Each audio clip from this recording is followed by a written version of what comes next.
व्याख्या मुद्रां करसरसिजैः पुस्तकं शङ्खचक्रे बिभ्रद्भिन्नस्फटिकरुचिरे पुण्डरीके निषण्णः कमलानः श्रीरमृतविशदैरंशभिः प्लावयन्माम् आविर्भूयाद्दनघमहिमा मानसे वागधीशः।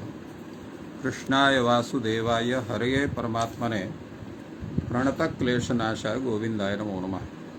संस्कृतशौर्यम् इति आमुखपटले सम्बद्धाः समेऽपि विद्वांसः समेऽपि जिज्ञासवः छात्राः सहृदयाः सज्जनाः एतस्य संस्कृतशौर्यम् इति आमुखपटलस्य संस्थापकः प्रबन्धकश्च डॉक्टर राजकुमारः समेषां स्वागतं वर्तते एतस्मिन् महाभाष्य व्याख्याने।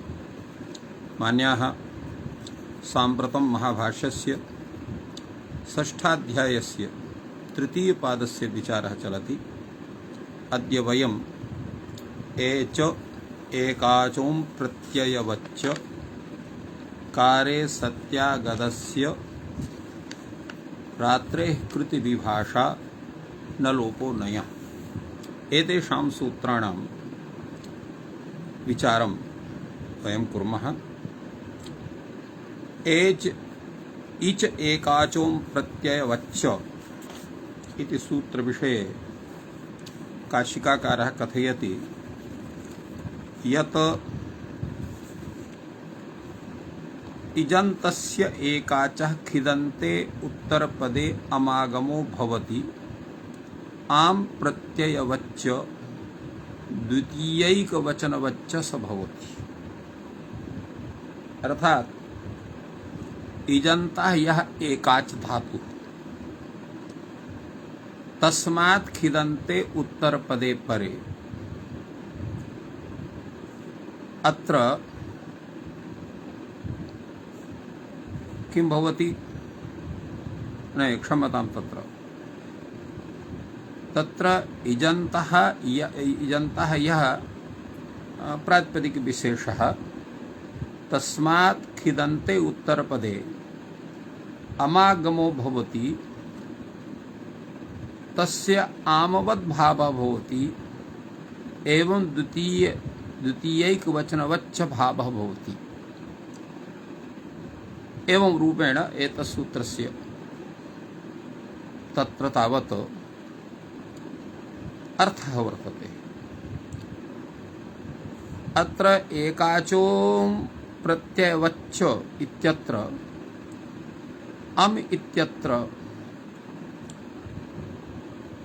अम् इत्यस्य आवृत्तिः क्रियते। अम् इति हि द्विरा वर्तते इति कथयति अत्र आचार्यः।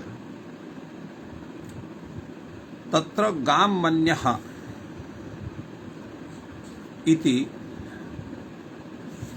गाम्मन्यः स्त्रीं मन्यः स्त्रियं मन्यः नरं मन्यः श्रियं मन्यः भ्रुवं मन्यः एवं कार्यम् अत्र प्रयोगः वर्तते। आत्मानं गां मन्यते इति विग्रहे अत्र मन धातुः अत्र खष् प्रत्ययः भवति। गोमन्य इति करणीयमासीत्, किन्तु किं भवति अत्र अमागमः भवति। अथ च अमागमे इति सति अत्र गो अम् इत्यवस्थायाम् अत्र गोः आत्वे कृते गाम्मन्यः इति भवति। तो एवं गाम्मन्यः अत्र आमवत् भवति द्वितीयैकवचनवच्च भवति। द्वितीयैकवचनवच्च तत्र पूर्वोपाधिकार्यम् अत्र जायते। एवं आम प्रत्ययवच्च भवति। अनेन किम् आयाति? आम प्रत्ययवच्च इत्यतिदेशात् आत्पूर्वसवर्ण गुण इयं उगंग आदेशा भवन्ति। आम वत् यथा कार्यं वर्तते तदा आत्वं भवति। यदा अत्र गो इत्यत्र आत्वं जायते तेन गाम्मन्यः इति प्रयोगः भवति। एवं स्त्रीं मन्यः इत्यत्र पूर्वसवर्णः भवति। पूर्वसवर्ण दीर्घः स्त्रीं मन्यः इति भवति। इयं यदा भवति स्त्रियं मन्यः इति जायते, यतोहि वैकल्पिकः इङः आदेशः। एवं नरं मन्यः श्रियं मन्यः अत्रापि इयं भवति। नरं मन्यः तत्र पूर्वरूपः भवति। भ्रुवं मन्यः यत्र उवं भवति। तो एवं आत्वं गाम इत्यत्र पूर्वसवर्ण दीर्घः स्त्रीं मन्यः इत्यत्र गुणः अत्र पूर्वसवर्ण दीर्घः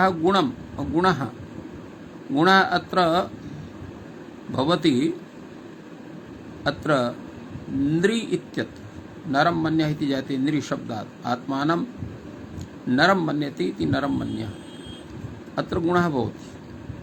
इयं भवति अत्र स्त्रियं मन्यः श्रियं मन्यः इत्यत्र उवं भवति भ्रुवं मन्यः।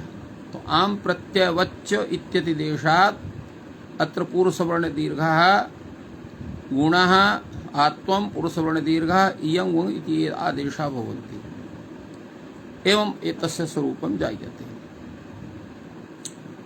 तत्र अम प्रत्ययवच्च इति कार्यस्य साधनात् अत्र ध्यानं देयम् इदमस्ति यत् आम प्रत्ययवच्च इति नास्ति, यत् अम प्रत्ययवच्च अत्र काचन त्रुटिः वर्तते ग्रन्थे।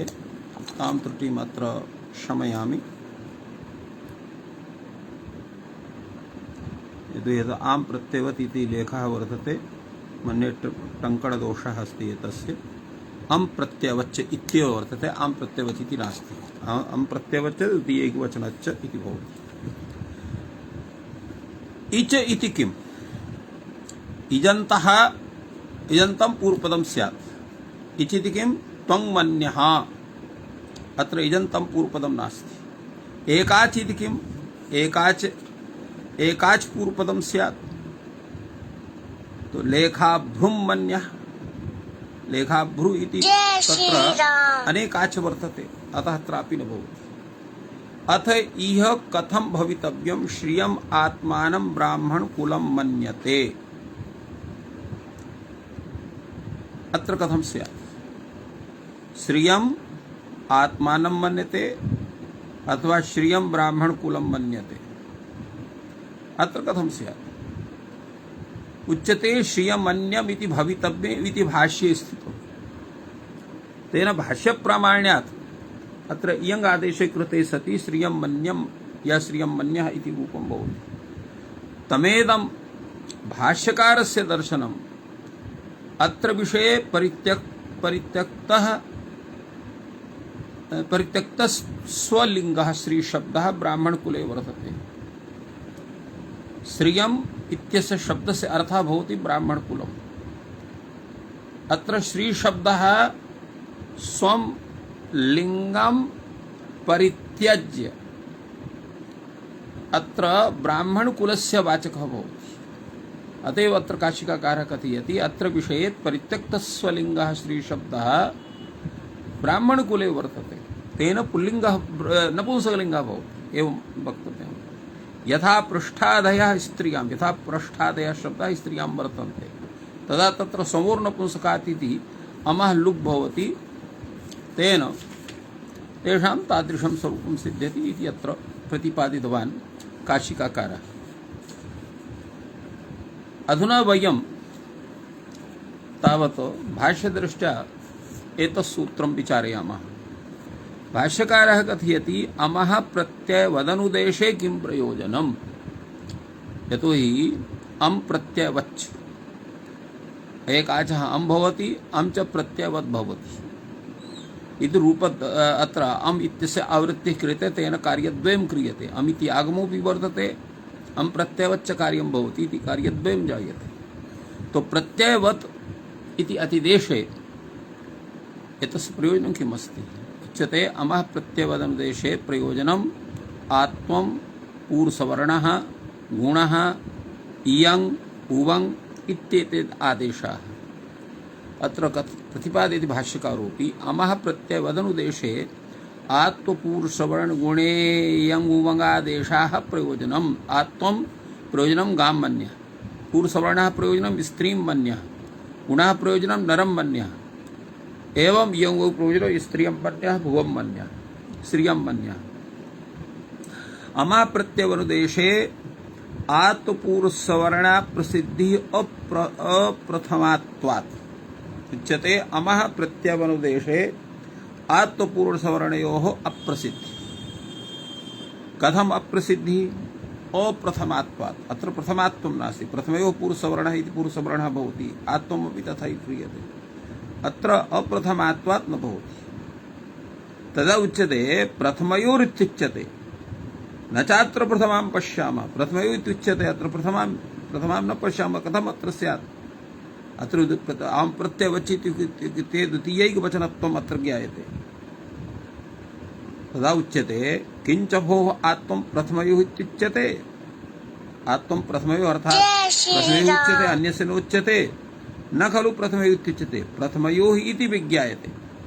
अतः प्रथमयोः न खलु प्रथमयोः इत्युच्यते, प्रथमयोः इति विज्ञायते। कथम्? आं शशोरित्युच्यते। अं शशोरिति, क्षम्यताम्, अं शशोरित्युच्यते। तैवं विज्ञास्यामः सहचरितो यो अं शब्दः, तस्य ग्रहणं भवति। अं शशो इत्युच्यते। तैवं विज्ञास्यामः अं शशो अं षत्सहचरितः यः अं शब्दः स अत्र गृह्यते। कश्च षत्सहचरितः अं शब्दः? प्रथमा एव वर्तते। ननु च प्रत्ययवत् अनुदेशात् भविष्यति। एतत् कार्यं तु प्रत्ययवनुदेशादेव स्यात्। किमर्थम् अत्र तथा भूतस्य ग्रहणम् अनेन? उच्यते न सिद्ध्यते। किं कारणं? सामान्यातिदेशे हि विशेषानतिदेशः। सामान्यस्य अतिदेशे विशेषस्य अतिदेशः न भवति इत्यर्थः। अत्र षत्सहचरितः यः अं शब्दः तस्य ग्रहणं भवति इति विषये अत्र कैयटः कथयति। साहचर्यं विशेषस्मृतिर्हेतुर्भवति। यथा रामलक्ष्मणौ इति कथनेन औतों शशो इत्यत्रापि सहचरितः आमः अत्र ग्रहणात् अन्यस्य ग्रहणः भावः द्वितीयैकवचनस्य ग्रहणविषयः। यथा रामलक्ष्मणौ इत्युक्ते रामशब्देन दशरथापत्यस्यैव ग्रहणं भवति, वसुदेवापत्यस्य जामदग्नस्य वा ग्रहणं न भवति। एवं रूपेण अत्र षष्ठसरितः अं शब्दः द्वितीयैकवचनस्यैव बोधकः भवति, अन्यस्य बोधकः न भवति। एवं तात्पर्यमादाय एवं विचारः अत्र जायते। अत्र नागेशः कथि अत्र प्रथमापदं द्वितीया लाक्षणिकं बोध्यं। द्वितीया लाक्षणिकतया द्वितीयायाः बोधकः भवति इति अत्र कथयति। सामान्यातिदेशे हि विशेषानतिदेशः इति वार्तिकः यद् इदं वार्तिकं यत् परिभाषारूपं वर्तते तद्विषये अत्र भाष्यकारः कथयति। सामान्ये हि अतिदिश्यमाने विशेषः अनतिदिष्टा भवति। यत्र सामान्यस्य अतिदेशः क्रियते किन्तु सामान्यस्य देशे क्रियमाणे अत्र विशेषस्य अतिदेशः न भवति, अनतिदिष्टा भवति। तद् यथा ब्राह्मणवत् अस्मिन् क्षत्रे वर्तितव्यम् इति सामान्यं यद् ब्राह्मणकार्यं तत् क्षत्रिय अतिदिश्यते। यद् विशिष्टं माठरे कौण्डिन्ये वा न तत् अतिदिश्यते। विशिष्टं नैतदिश्यते, सामान्यम् अतिदिश्यते। एवं ह्यापि सामान्यं यत् प्रत्ययकार्यं तत् अतिदिश्यते।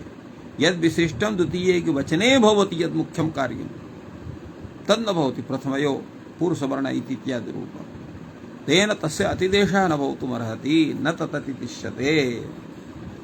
अत्रापि किञ्चित् स्वीयं विचारम् अत्र प्रस्तौति कैयटः। सामान्यस्य शब्दार्थत्वाद् विशेषाणां तो अशब्दार्थत्वात् सामान्य शब्दोपादानेन अतिदेशः क्रियमाणः सामान्य निबंधनम एव कार्यं प्रापयति, न तु विशेष निबंधनम।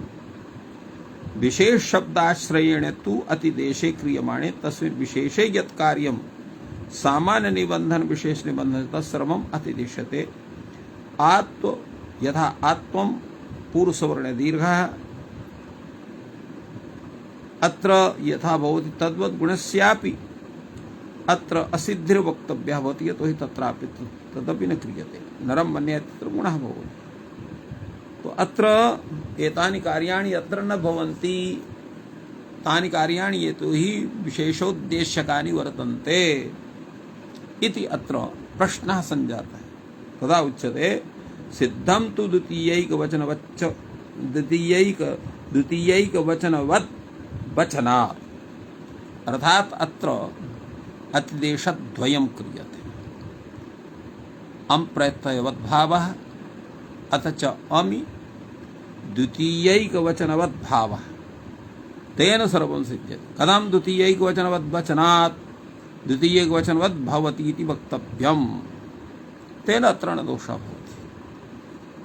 अग्रे तावत् अपरं समाधानं प्रस्तौति भाष्यकारः कथयति एक शेष निर्देशात् वा अथवा एक शेष निर्देशः अयम् अं च इति अम् इच एकाचः अं भवति अं प्रत्ययवत् च अस्मिन् कार्यं भवति। अं प्रत्ययः द्वितीयैकवचन रूपः एव वर्तते। अतः तत्र यत् कार्यं वर्तते अर्थात् यं तत् अं प्रत्ययं निमित्तीकृत यत् कार्यं प्रवर्तते तत्सर्वं भवति।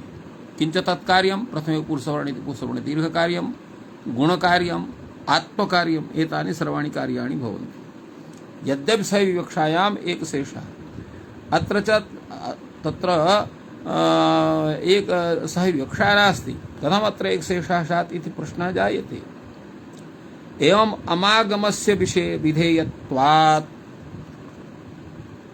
अपरस्य आमः प्रत्यय विशेषणात्वाच्च अत्र सह विवक्षा अत्र अमि विषये नास्ति तथापि जातिपक्षाश्रयेण अत्र कार्यं करणीयं तेन वृक्षाद्यर्थः प्रत्याख्यातः एकशेषः सह विवक्षाया अभावेपि संज्ञा परिभाषावल लक्षणांगम विज्ञायते अतः अत्र तथा भवितुम् अर्हति। एवमेव समाधानं कैकेटेनापि विहितम्। प्रश्नः अत्र भवति अथ इह कथं भवितव्यं श्रियं मन्यते ब्राह्मणकुलम् अत्र कथं स्यात् तदा उच्यते श्रियं मन्यं ब्राह्मणकुलम् इति भवेत् अथवा श्रीमन्यं ब्राह्मणकुलम् इति भवेत्। किम् अत्र स्यात् श्रियं मन्यं ब्राह्मणकुलं स्यात् अथवा श्रीमन्यं ब्राह्मणकुलं स्यात्।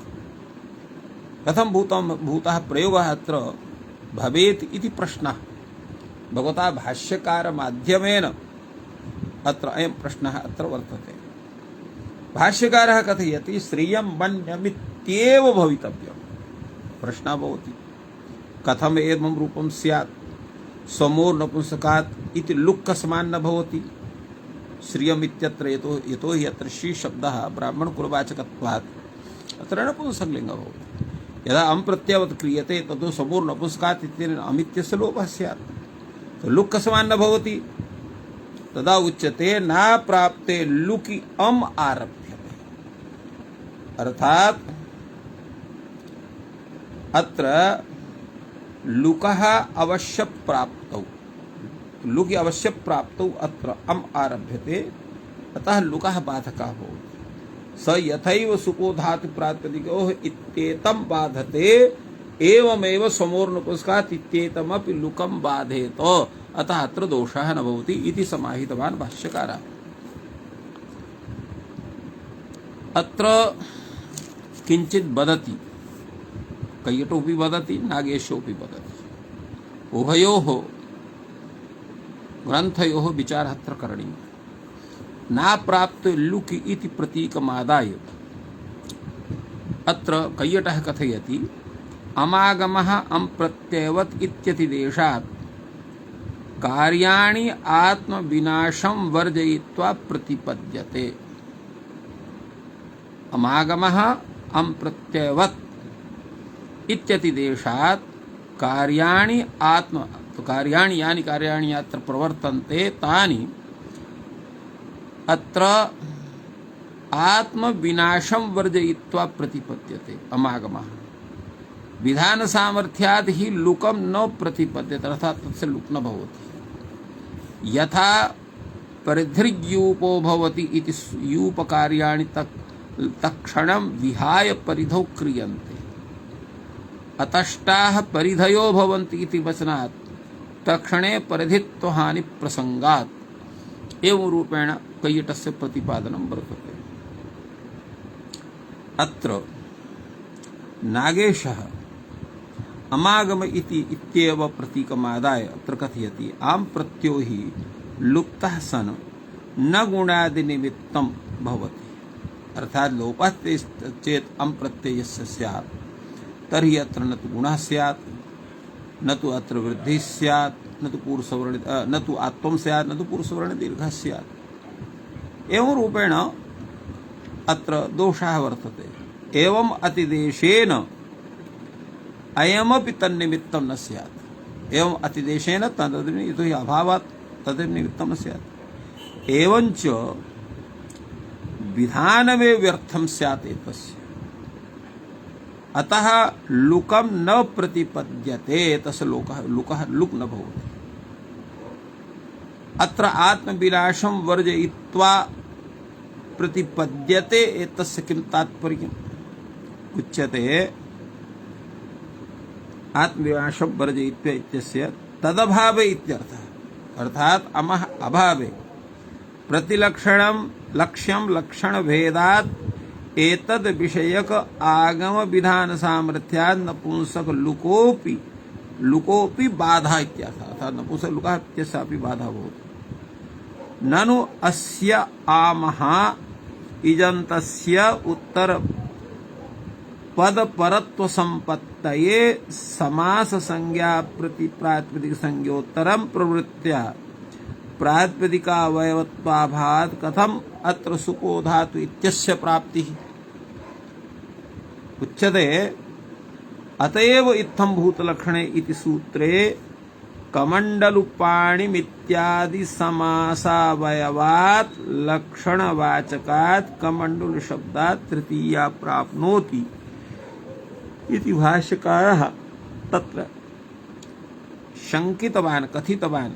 अत्रापि प्राप्नोति, किन्तु एतद् विषये पुनः अपि नागेशः कथयति ननु अस्य आमः इजन्तस्य उत्तरपदपरत्व संपत्तये समास संज्ञा प्रातिपदिक संज्ञायाः उत्तरं प्रवृत्त्या प्रातिपदिकावयत्वाभावात् अत्र सुपो धातु इत्यस्य प्राप्तिरेव नास्ति इति कस्यचित् तस्य कथनं वर्तते। अतएव इत्थं भूतलक्षणे इति सूत्रे कमण्डलुपाणिम् इत्यादि समासावयवात् लक्षणवाचकात् कमण्डलु शब्दात् अत्र तृतीया प्राप्नोति इति भाष्यग्रन्थः वर्तते।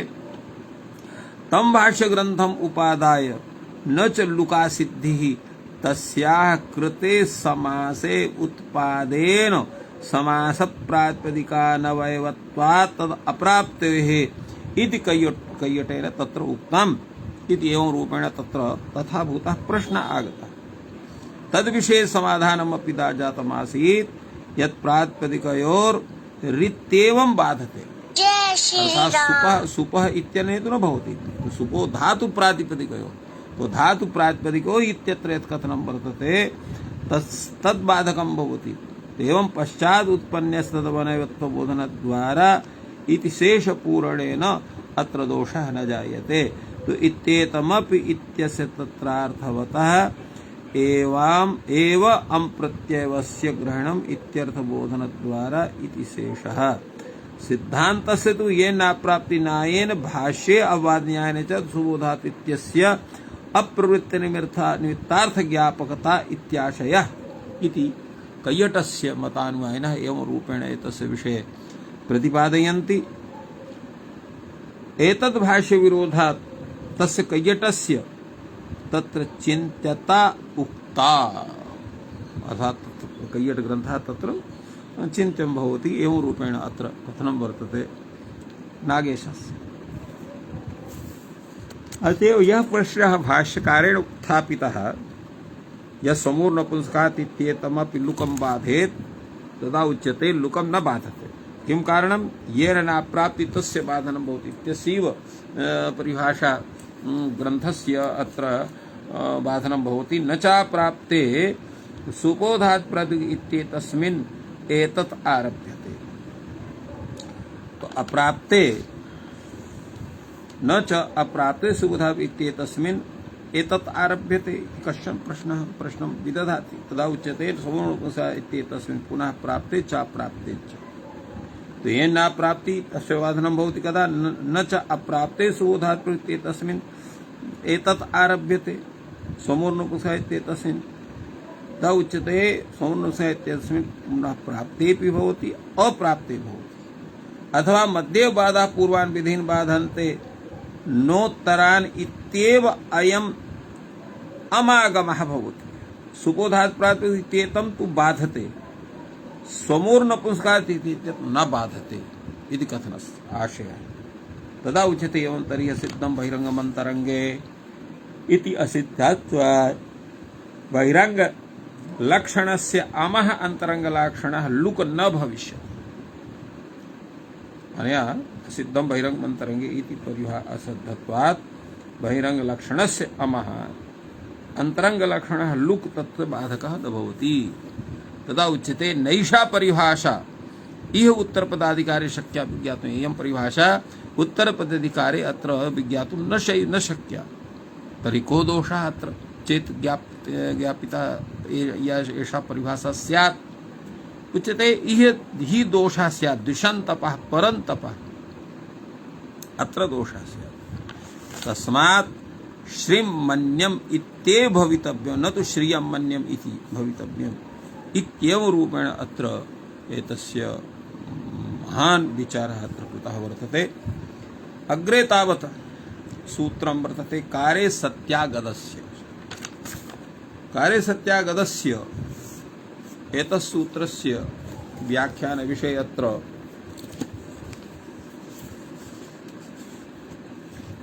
काशिकाकारः कथयति। कार शब्दे उत्तरपदे परे सत्य शब्दः अगत शब्दः,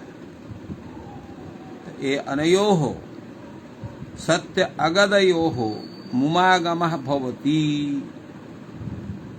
खिति प्रत्यये परे, अर्थात खश प्रत्यय। सत्यं करोति इति सत्यंकारः सन्ति, सत्यस्य वाकारः सत्यंकारः उभयत्र भवति। एवं अगदं करोति अगदस्य कारः वा अगदंकारः, अत्रापि खश प्रत्ययः मुमागमः अनुस्वार पर सवर्णे कृते सति सत्यंकारः अगदंकारः इति प्रयोगः भवति। एवमेव वार्तिकानि अपि सन्ति।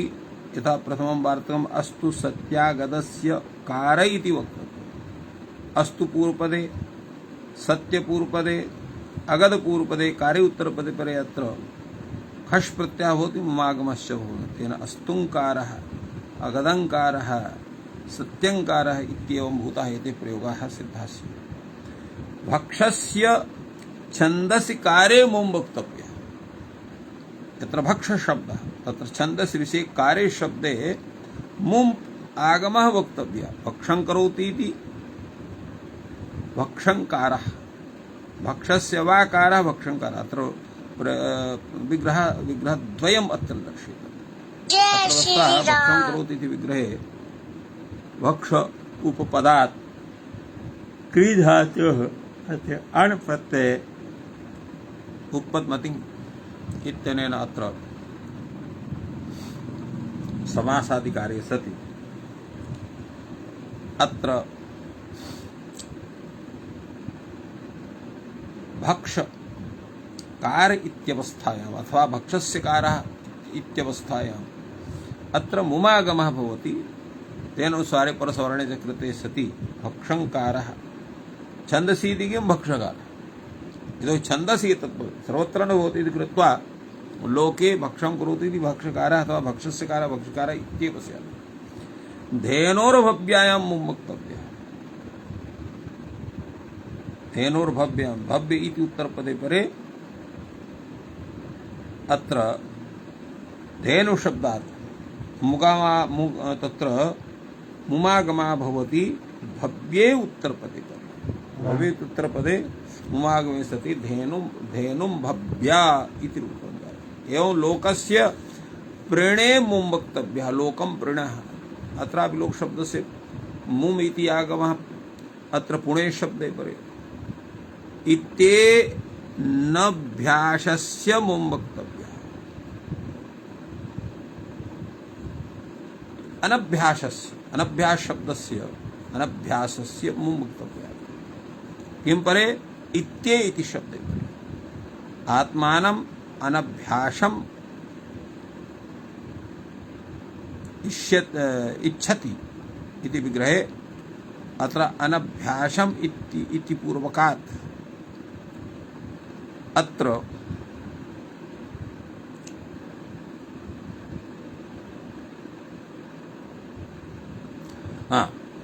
तो एवं अत्र किमस्ति?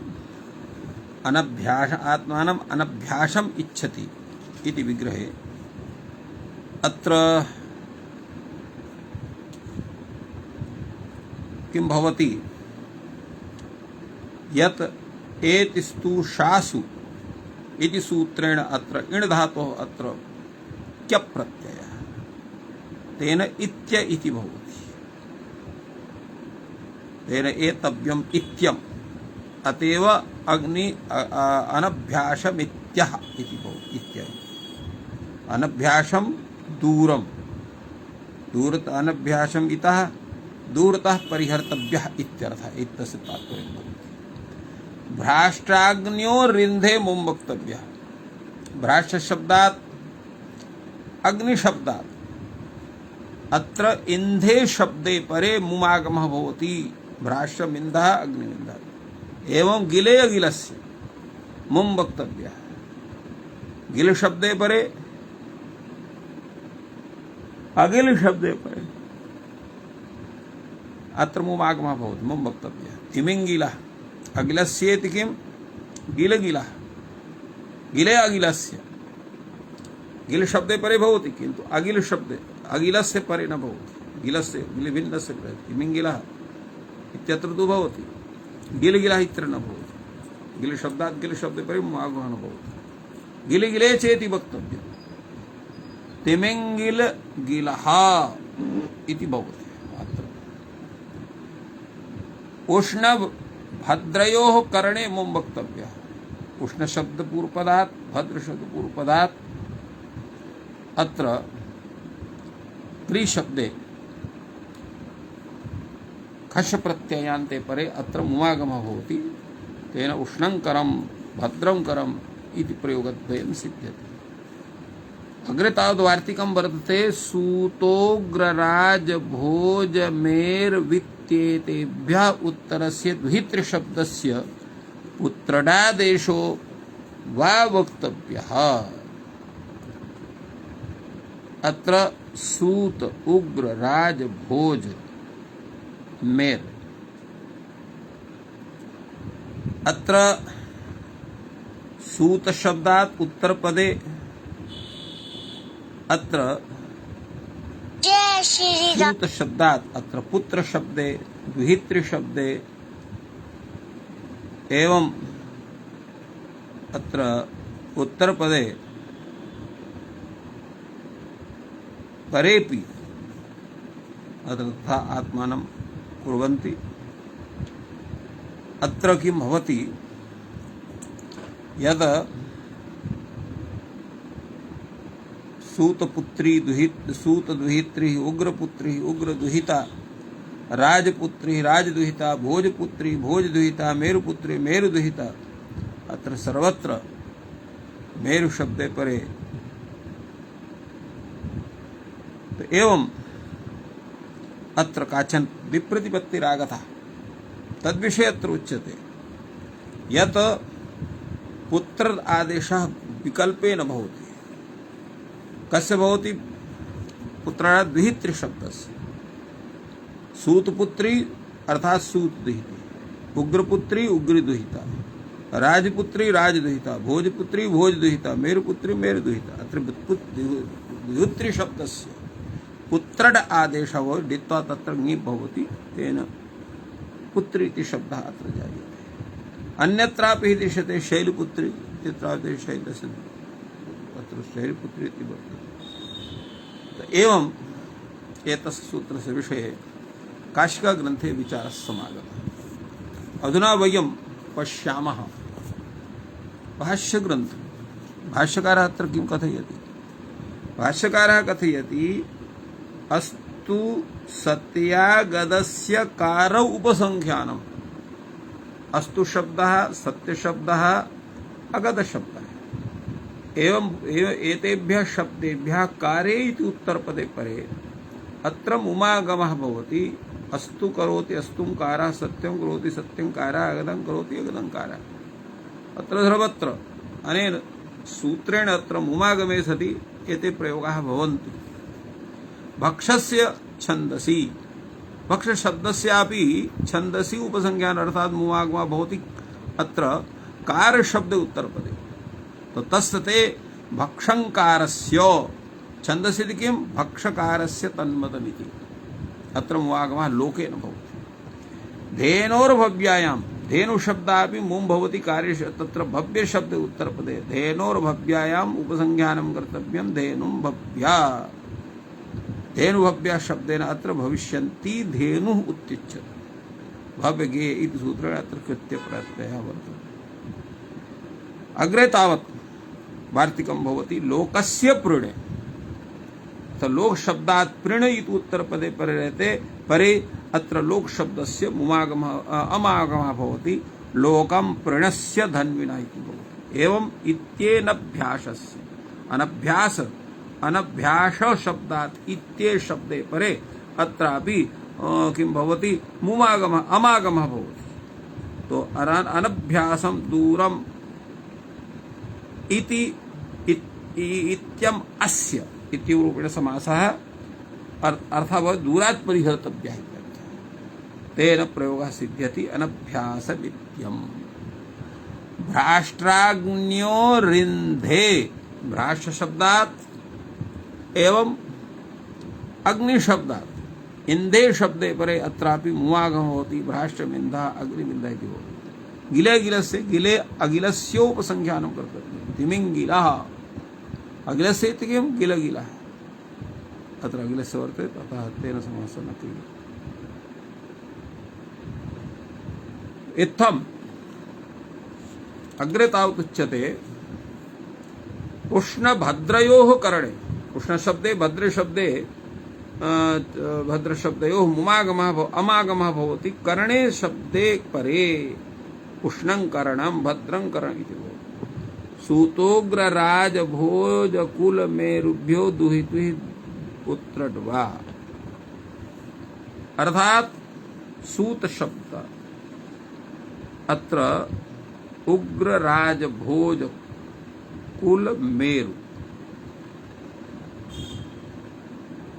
तो एवं अत्र सूतस्य दुहिता इति सूतपुत्री अत्र दुहित्री शब्दः उत्तरपदे वर्तते। किन्तु तस्य अत्र पुत्र आदेशः भवति विकल्पेन। तेन यदा आदेशः भवति तदा सूतपुत्री इति शब्दः भवति। यदा न भवति तत्र ततः अपि भवति। एवं अग्रे राजपुत्री राजदुहिता भोजपुत्री भोजदुहिता कुलपुत्री कुलदुहिता मेरुपुत्री मेरुदुहिता एवं रूपेण एतेषां समेषामपि उदाहरणानां व्याख्यानम् अत्र सूत्रकारे भाष्यकारेण विहितम्। तो इत्थम् अत्र विचारे तस्मिन् सूत्रे वर्तते। अग्रे सूत्रमस्ति रात्रेः कृति विभाषा। एतद्विषये काशिकाकारः कथयति रात्रे कृदन्ते उत्तरपदे परे विकल्पेन मुमागमः भवति। अत्र मुमागमः अत्रापि तेन मुमागमे सति रात्रौ चरति रात्रिञ्चरः रात्रिचरः विकल्पेन मुमागमः भवति। यदा मुमागमः तदा रात्रिञ्चरः इति जायते। यदा न भवति तदा रात्रिचरः। एवं रात्रिमठः रात्रटः इति। यदा मुमागमः तदा रात्रिमठः यदा न भवति तदा रात्रटः। अत्र इयं विभाषा एता विभाषा अत्र अप्राप्त विभाषा वर्तते। खितिः नित्यं नुं भवति रात्रिं मनेदा। खिति अर्थात् खश प्रत्यय परे अत्र रात्रिमन्यः इति विकल्पेन भवति, नित्यः नित्यः अत्र भवति। तो एवम् एतद्विषये काशिकाग्रन्थे अधुना उच्यते भाष्ये रात्रे कृति विभाषा इति सूत्रविषये अत्र एका जिज्ञासा अत्र उत्थापिता भगवता भाष्यकारेण। किमयं प्राप्ते विभाषा आहोषित अप्राप्ते, यतो विभाषा इति शब्दः वर्तते, इयं या विभाषा इयं वर्तते सा प्राप्ते विभाषा वर्तते, आहोषित अप्राप्ते विभाषा वर्तते। तदा उच्यते कथं च प्राप्ते कथं वा प्राप्ते, प्राप्ते अप्राप्ते व कथम अत्र विभाषा स्यात्। उच्यते अत्र खित्यनभ्यस्य इत्यस्मात् खिति इति अनुवर्तते। तदा यदा नित्यं प्राप्ते ततो नित्यं प्राप्ते तदा अत्र प्राप्त विभाषा भवति। यदा खिति इत्यस्य अनुवर्तनं न भवति तदा अप्राप्ते विभाषा, तदा तु अरुदिष्यन्तस्मैति सूत्रेण प्राप्तिरेव न स्यात् मुमः, तदा अत्र अप्राप्त विभाषा स्यात्। रात्रेः अप्राप्ते विभाषा, तो रात्रेः अप्राप्ते विभाषा, प्राप्ते नित्यः विधिः रात्रिमन्यः, अप्राप्ते विभाषा भवति रात्रिटः रात्रिमठः इति रूपद्वयम्। एवं रूपेण एतस्य विषये चिन्तनमस्ति। अग्रे तावत् प्रसिद्धं सूत्रं वर्तते न लोपो नयः, यत्र नय समासः भवति तद् एतत् सूत्रम् आवश्यकं वर्तते। एतस्य सूत्रस्य विषये काशिकाकारः कथयति नयः नकारस्य लोपः भवति उत्तरपदे परे, यदा अब्राह्मणः, न ब्राह्मणः इति अब्राह्मणः, अत्र ब्राह्मण इति उत्तरपदे परे नयः नकारस्य लोपः भवति, केवलम् अकारः अवशिष्यते। तेन अब्राह्मणः, अवृषलः, असुरापः, असोमपः एवं भूताः प्रयोगाः वर्तन्ते। नयः न लोपो वक्षेपे तिङ्गुपसंहानं कर्तव्यम्, अर्थात नयः नकारस्य लोपः भवति कदा अवक्षेपे तिङ्गि उपसंख्यानम्, अवक्षेपे तिङ्गेपि नकारस्य लोपस्य उपसंख्यानं करणीयं। यथा अपचसि, न पचसि इति अपचसि, त्वं जाल्म, अकरोषि त्वं जाल्म, न करोषि इति अकरोषि त्वं जाल्म। अत्र आक्षेपे अवक्षेपे इति उक्तं वर्तते। यदा अवक्षेपः आक्षेप नाम आक्षेपः अवक्षेपो वा अर्थात निंदार्थे, अपचसि त्वं, यदा निंदार्थे तत्र नयः प्रयोगः भवति तद् नकारस्य लोपः तत्र भवति इति एवं तात्पर्यं वर्तते। एतस्य विषये अत्र भाष्यकारः अपि सम्यक् व्याख्याति। सः कथयति किमर्थं नयः सानुबन्धस्य ग्रहणं क्रियते, नयः अनुबन्ध विशिष्टस्य ग्रहणं कथं क्रियते, केवलं न इत्येव उपदिष्टः स्यात्, न नस्य इत्येव उच्यते।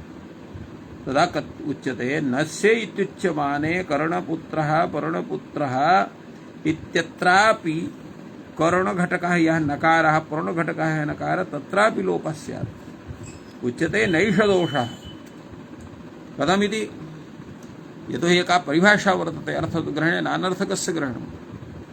अत्र कर्ण इत्यनयोः घटकः यः नकारः, यस्य नकारः सञ्जातः स तु अनर्थकः वर्तते, तस्य स्वतन्त्रः अर्थः कश्चन नास्ति। तद्घटकत्वात् कर्ण इति शब्द अवयवत्वेनैव तत्समुदायम् आदाय अर्थवत्ता वर्तते, केवलं नकारस्य अर्थः नास्ति इति अनर्थकः सः नकारः।